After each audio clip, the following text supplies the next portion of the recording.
Hello, my name is Amade, and today I would love to introduce you 5 things that Taiwan and Poland has in common and you probably don't know about them. Of course, there are huge differences like climate, language or culture, and don't even get me going there, but at the same time, raised and born in Poland and living in Taiwan for more than 7 years, I discovered there are so many surprising similarities that I would love to share with you. So let's get started.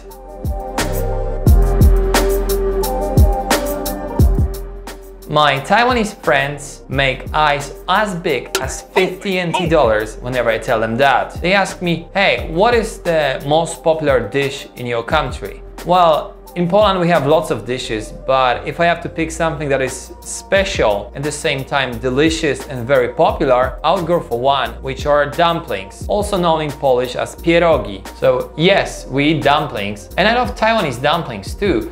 I like the kimchi flavor, or I like the one stuffed with shrimp. But at the same time, Taiwan is missing a lot of variety of dumplings that are available only in Poland. Some of them are boiled in water, some of them fried on a pan, or even baked in an oven. There is also a specialty dish from my region, Kluski Śląskie, which are dumplings made of starch. We eat pierogi for Christmas and we eat them every day. You can also find lots of shops that are specialized in selling dumplings called pierogarnia. Actually, a lot of people can cook pierogi themselves. You can go to any supermarket and find half-boiled or frozen pierogi and just bring them and cook them yourself at home. Polish pierogi come with many different stuffings such as meat, sour cabbage and wild mushroom, cottage cheese with potatoes. You can serve them with sour cream or butter, or you can even fry some golden onion and put on the top. That's not all. You know, when Americans go to Europe and they see people eating French fries with mayonnaise, they're like, eee, this is so weird. Well, I see similar reaction when Polish people tell Taiwanese fact that we cook dumplings with fruit. We stuff them with blueberries, strawberries, plums, or other fruit, and we eat them as a sweet dessert. And they are delicious. And actually, I think I'm gonna cook them myself now.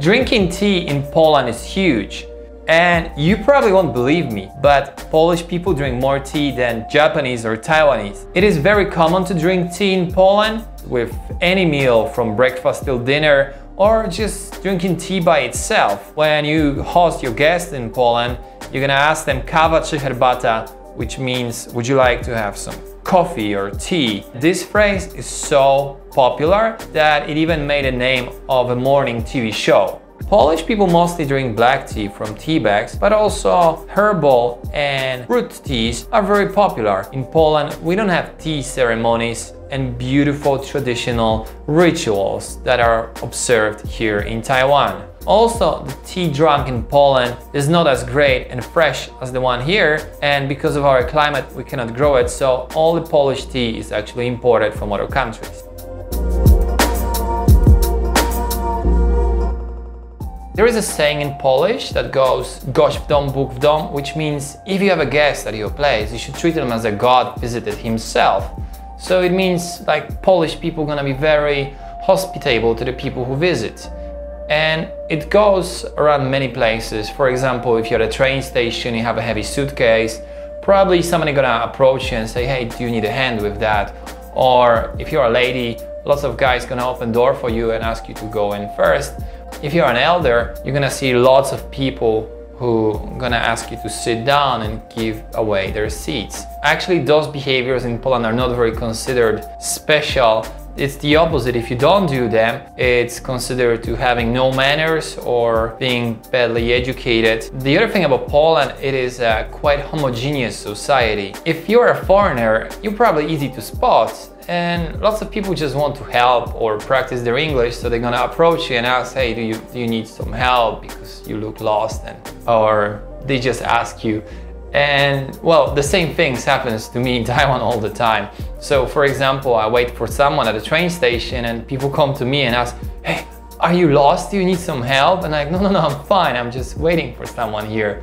You know, you ask someone for directions in Taiwan, people won't give you direction. They're gonna just say, okay, I'll take you there. Because they're very, very friendly and they really wanna help you. And What I've noticed about Taiwan is probably one of the easiest places to hitchhike in the world. If you want to go somewhere and you have a sign that says you're hitchhiking, there are people who are gonna stop within like few seconds. And even if they don't go your direction, they're just gonna stop and ask if you're okay, if you're safe, if you need train tickets or something. Of course, you tell them like, no, this is just the way I travel. I want to meet people this way, but thank you for your help. And it's very nice of you to say that. At the same time, I'm really impressed with the Taiwanese friendliness because it's just over the roof.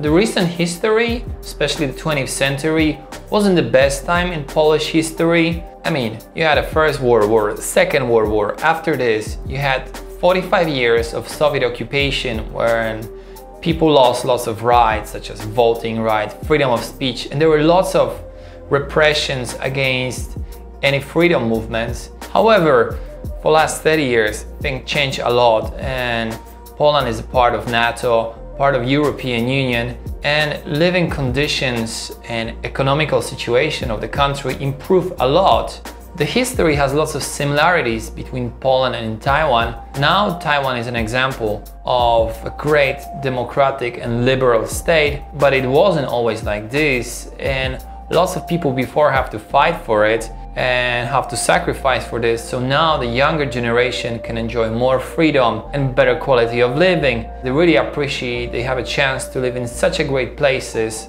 such as Poland and Taiwan, and this is the thing that both countries have in common.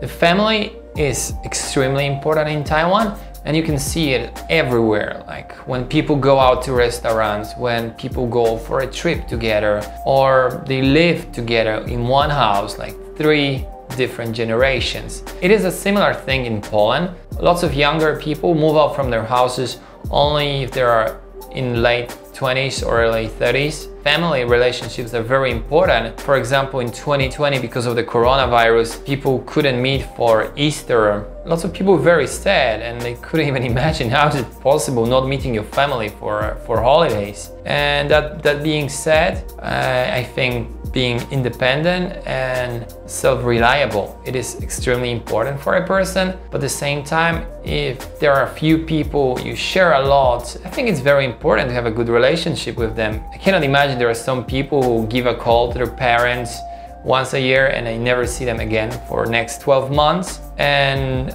I think it's very common both in Taiwan and in Poland this way, that maintain some relationship with your family.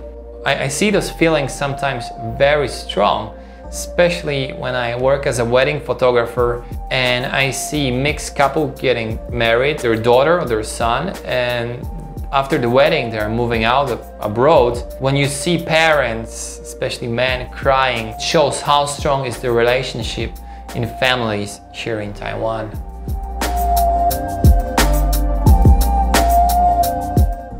Thank you for watching the video. If you think there are other things that Poland and Taiwan has in common and I forgot about them, please write me a comment. Let me know if you'd like to know more about anything I said today. At the same time, make sure you subscribe for my video and see you next time. Goodbye.